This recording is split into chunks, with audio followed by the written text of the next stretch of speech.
तो बात करेंगे द रिंग्स ऑफ पावर के एपिसोड 5 के बारे में। और सच बता रहा हूँ, ये अब तक का बेस्ट एपिसोड था। तो इस एपिसोड में केवल स्टोरी पर फोकस किया गया है, फालतू की चीजें अपने को देखने को नहीं मिलती और आगे के एपिसोड के लिए स्टोरी को पूरी तरह से सेट कर दिया गया है। इसे देखने के बाद अपने को एक चीज तो समझ आती है कि भाई असली माल तो अब आने वाला है। पर फिलहाल सीधे आते हैं वीडियो पे। पर उससे पहले अगर अब तक लाल बटन को नहीं दबाया और चैनल को सब्सक्राइब नहीं किया तो करना। So let start and welcome to series verse.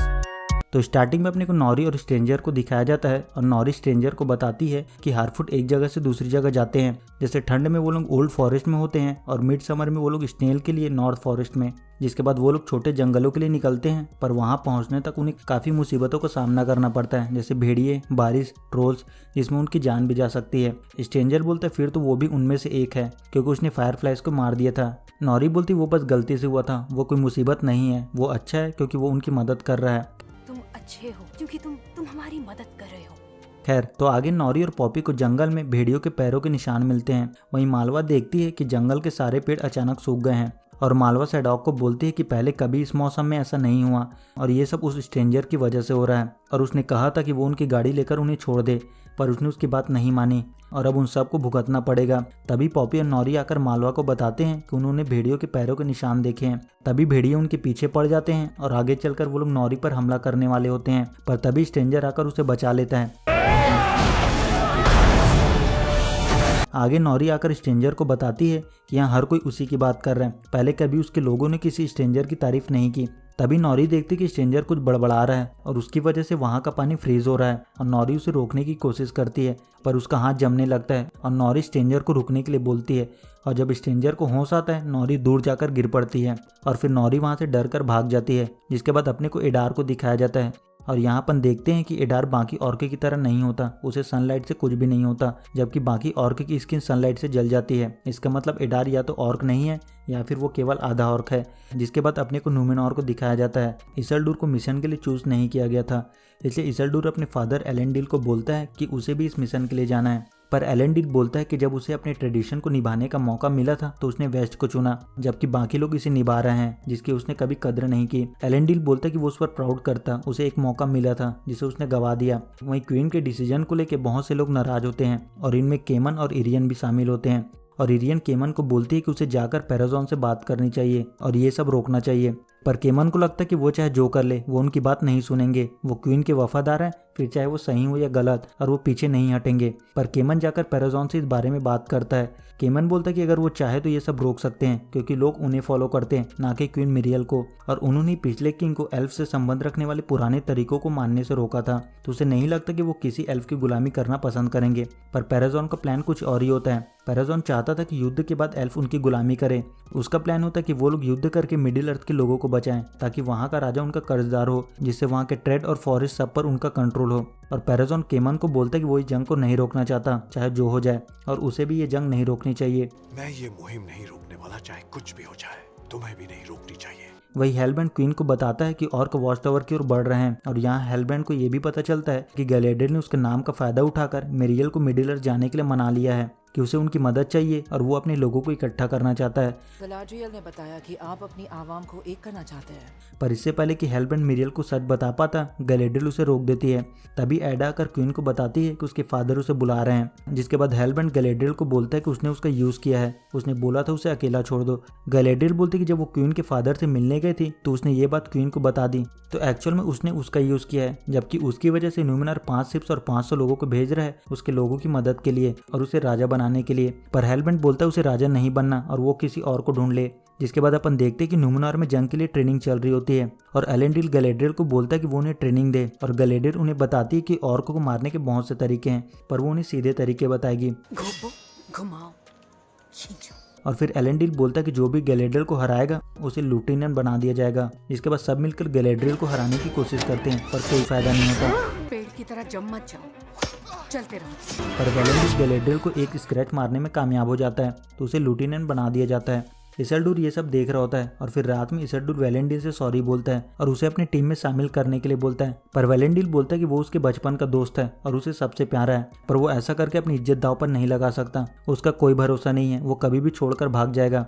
वहीं क्वीन मिरियल अपने फादर पेलेंटियर को बताती है कि वो जैसा चाहते थे वैसा ही हो रहा है और वो लोग एल्फ के साथ वापस संबंध बना रहे हैं और वो मिडिल अर्थ जा रही है। पर पेलेंटियर मिरियल को मिडिल अर्थ जाने से मना करता है। पेलेंटियर बोलता है कि उसे मिडिल अर्थ नहीं जाना चाहिए क्योंकि उसे वहाँ केवल डार्कनेस मिलेगा। इस बीच केमन चुपके से शिप में पहुंचता है और वहाँ आग लगाने की कोशिश करता है, पर वहाँ इसेल्डुर छुप कर बैठा होता है। केमन बोलता है कि वो यहाँ से चले जाए और इस बारे में वो किसी को कुछ नहीं बताएगा। जिसके बाद उन दोनों में लड़ाई होती है और गलती से वहाँ आग लग जाती है और शिप में ब्लास्ट हो जाता है और फिर इसेल्डुर केमन की जान बचाता है और एलेंडिल क्वीन को बताता है कि उन्हें लगता है कि ये सब लुटेरों का काम है, पर किस्मत अच्छी थी कि उनके बाकी शिप सही सलामत है। पर गैलेडियल को इस बात पर यकीन नहीं होता कि ये किन्हीं लुटेरों का काम है। पेरेजोन मिरियल को बोलता है कि वो लोग जल्दबाजी कर रहे हैं, उन्हें बाकी लोगों के समर्थन तक रुकना चाहिए। पर गैलेडियल चाहते थे कि वो लोग देरी ना करें क्योंकि उनके एनिमी लगातार ताकतवर हो रहे हैं और उनके पास इतना टाइम नहीं है। तो क्वीन मिरियल डिसाइड करती है कि वो लोग आखिरी फैसला सुबह काउंसिल में लेंगे, पर वहाँ हेलब्रेंड का होना जरूरी है। जिसके बाद गैलेडियल हेलब्रेंड से मिलती है और उसे सॉरी बोलती है और गैलेडियल बोलते हैं उसे उसकी हेल्प चाहिए और वो दोनों साथ मिलकर ऑर्क से लड़ सकते हैं। पर हेलब्रेंड बोलता है कि इससे पहले वो लोग उनसे लड़ रहे थे और उन्हें कोई अंदाजा नहीं है कि उसने अपनी जान बचाने के लिए क्या किया है। जिस दिन उन्हें सच्चाई का पता चलेगा वो लोग उससे नफरत करने लगेंगे। गैलेडियल बोलते हैं कि कभी कभी अंधेरे को छुए बिना वो लोग रोशनी के अंदर नहीं जा सकते। हेलब्रेंड बोलता है कि उसने ना लौटने की कसम खाई थी और वो उससे वहां जाने के लिए बोल रही है, तो उसे सच जानना है। और फिर गैलेडियल हेलब्रेंड को बताती है कि उसके भाई को सौरन के लोगों ने मारा था, उसकी फौज ने उसका साथ छोड़ दिया और उसके बेस्ट फ्रेंड ने किंग से बोलकर उसे निकाल दिया और उन्हें लगता है कि उसे भी उस डार्कनेस ने घेर लिया है जिससे वो इतने सालों से लड़ती आई है। तो अब उसके पास इस जंग को जीतने के अलावा कोई और रास्ता नहीं है। गैलेडियल बोलते कि किसी के दुख जताने से उसका दुख कम नहीं होगा और ना ही यहाँ काम करने से उसका, तो सी के उस पर जंग लड़ने के अलावा उनके पास कोई और रास्ता नहीं है, वहीं उन्हें पीस मिलेगा और इस पीस को पाने के लिए उसने सदियों से लड़ाई लड़ी है, शायद उसे भी यही करना चाहिए। जिसके बाद अपने को एलरॉन, किंग गलाड और डूरेन को दिखाया जाता है और किंग गलाड डूरेन से पूछता है कि पिछले कुछ महीनों से उनकी भट्टियों से निकलते आग को देखकर लगता है कि वो लोग बहुत गहरी खुदाई कर रहे हैं, तो उन्हें ऐसा क्या मिला है जिससे उन लोगों में जान आ गई है। और यहाँ एलरॉन को पता चल जाता है कि किंग ने उसे झूठ बोला था और उन्होंने उसे डूरेन के पास किसी और मकसद से भेजा था। इसके बाद एलरॉन किंग गलाड से इस बारे में पूछता है और किंग गलाड एलरॉन को हिटैग्लिर की कहानी सुनाने के लिए बोलता है। और यहाँ अपने को बताया जाता है कि सालों पहले वेलार और मॉर्गोथ के लुफ्टिनेंट बेलरॉक के बीच एक जंग हुई थी, एक ट्री को बचाने के लिए जिसमें खोया हुआ सिल्मेरिल छुपा हुआ था। वेलार वॉरिस ने अपनी सारी ताकत उस ट्री को बचाने में लगा दी थी और बेलरॉक ने अपनी सारी ताकत उस ट्री को डिस्ट्रॉय करने में, पर वो ट्री बिजली के आगोश में आ गया और इस जंग ने एक नई शक्ति को जन्म दिया जिसमें लाइट की शक्ति थी, जिसे दुनिया की कोई शक्ति झुका नहीं सकती थी। और बोला जाता है कि वो उस माउंटेन का हिस्सा बन गया और डूरेन ने उसे ढूंढ लिया है और उन ओर में सिल्मेरिस की शक्तियां हैं। पर एलरॉन बोलता है कि उसने डूरेन से उसकी बात सीक्रेट रखने का प्रॉमिस किया है जिसे वो नहीं तोड़ सकता। और किंग गलाड एलरॉन को बोलता है कि अगर उसके एक प्रॉमिस के कारण अगर उसकी पूरी प्रजाति खत्म हो जाए तो फिर वो क्या करेगा। तुम्हारी उस एक शपथ के कारण अगर तुम्हारी पूरी प्रजाति खतरे में पड़ जाए तो। और फिर किंग गलाड एलरॉन को उस सड़े हुए पेड़ को दिखाता है। किंग बताते कि गैलेडियल के वापस आने से पहले उन्होंने इसे नोटिस किया था। उन्हें लगा उसे यहाँ से दूर भेजकर और वॉर को खत्म करने के बाद ट्री का सड़ना भी रुक जाएगा, पर उनकी लाख कोशिशों के बावजूद उनकी प्रजाति खत्म होने के कगार पर है। और इस ट्री का सड़ना इस बात का सिंबल है कि इसकी एल्डार की लाइट कम हो रही है, पर वो और उन्हें बचा सकती है। पर एलरॉन बोलता है कि उसने डूरेन से प्रॉमिस किया है और उम्मीद के नाम पर वो अपना प्रॉमिस नहीं तोड़ सकता। किंग गलाड बोलता है कि अगर वो लोग आज मिडिल अर्थ को छोड़कर चले जाएं तो उनके साथ साथ बाकी सारी प्रजातियां खत्म हो जाएंगी और अगर इस तबाही को रोकने के लिए वो अपने प्रॉमिस को नहीं तोड़ सकता तो फिर उनकी बात करने का कोई मतलब नहीं है। अगर इस विनाश को रोकने की उम्मीद तुम्हें अपनी शपथ तोड़ने पर मजबूर नहीं कर पा रही तो हमारी ये बातचीत व्यर्थ है। और फिर एलेंडिल उन्हें सारी बात बता देता है। कैलेब्रिम्बर बोलता है कि उसे ये सब उसे पहले बता देना चाहिए था। उसने किंग से बोला था उसे सब कुछ बताने के लिए, पर उन्होंने मना कर दिया। उसने मिथ्रिल का हर तरह से टेस्ट किया है, इसकी लाइट कभी कम नहीं होती और अगर वो लोग वक्त रहते अच्छी खासी मात्रा में मिथ्रिल को जमा कर ले तो उसे ये लोग आर्मर की तरह यूज़ कर सकते हैं। पर एलरॉन को गिल्ट होता है कि उसने अपने आप को बचाने के लिए अपने दोस्त के प्रॉमिस को तोड़ दिया और उससे चीट किया है। कैलेब्रिम्बर बोलता है कि वो वहीं था जब उसके डैड सफर पर निकले थे, एक मॉर्टल इंसान जिन्हें यकीन था कि वो वेलार देवताओं को उनके जंग में मदद करने के लिए मना सकते हैं। उसकी मदर ने उन्हें रोकने की कोशिश की थी और उनसे सवाल किया था कि वो ही क्यों जाए, और उन्होंने कहा था कि वो ही हैं जो ये काम कर सकते हैं। जिसके बाद अगले दिन एलरॉन्ड डोरियन को सारी बात बता देता है कि किंग ने उसे उसके पास किसी और मकसद से भेजा था जिसके बारे में उसे नहीं पता था, और वो मकसद था मिथ्रिल। उसके बिना उन्हें मिडिल अर्थ छोड़ना होगा वरना वो लोग खत्म हो जाएंगे, और अब पूरे एल्फ जाति का फ्यूचर उसके हाथ में है। डोरियन बोलता है कोशिश करते हैं, पर सबसे पहले उन्हें उसके फादर से बात करनी होगी। जिसके बाद अपन देखते हैं कि ब्राउनविंड सबको बताती है कि उनके एनिमी चाहते हैं कि वो लोग उनके कमांडर के सामने सरेंडर कर दें और बदले में वो लोग उन्हें छोड़ देंगे, पर अगर उन्होंने उनसे जंग लड़ी तो इस मीनार को उनकी बहादुरी के सिंबल के रूप में जाना जाएगा। पर वेल्ड्रेक बोलता है कि अगर उन्होंने उनसे जंग लड़ी तो वो लोग उन्हें मार देंगे, तो इससे अच्छा तो ये होगा कि वो लोग उनका गुलाम बनकर जिए। और वेल्ड्रेक को अपनी बातों में फंसाकर आधे लोगों को वहां से ले जाता है। जिसके बाद वेल्ड्रेक सभी को लेके एडार के सामने सरेंडर कर देता है, और वेल्ड्रेक एडार से बोलता है कि उसे यकीन था कि वो लोग एक दिन लौटेंगे और उन्हें एल्फ से और इस दर्द भरी जिंदगी से आजाद करेंगे, और वो आखिरी सांस तक उनका गुलाम रहेगा। और वेल्ड्रेक उनके वफादार रहने का प्रॉमिस करता है। तभी एडार वेल्ड्रेक को रोवेन को मारने के लिए बोलता है, खुद को साबित करने के लिए। दूसरी तरफ एरोंडिर थियो को ट्रेन करता है, और एरोंडिर थियो को बोलता है कि वो यहाँ इसलिए रुका क्योंकि उसे इंसानों की जासूसी करके उनकी अच्छाई और सच्चाई देखने का मौका मिला। आधे चाहे चले गए हों पर आधे तो उनके साथ है। और फिर थियो एरोंडिर को उस हिल्ड को दिखाता है, और एरोंडिर ने उसे पहले भी देखा हुआ था।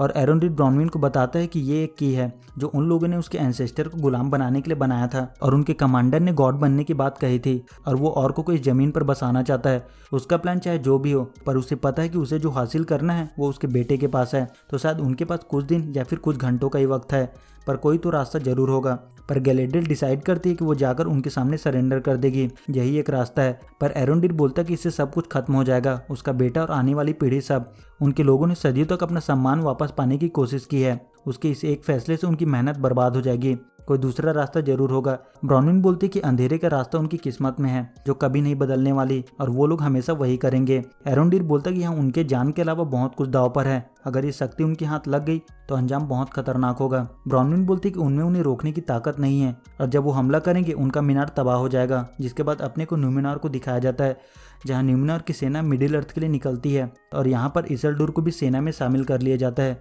और यहाँ पर अपने को गैलेडियल और हेलब्रेंड को साथ में दिखाया जाता है, और एपिसोड 5 यहाँ से खत्म हो जाता है।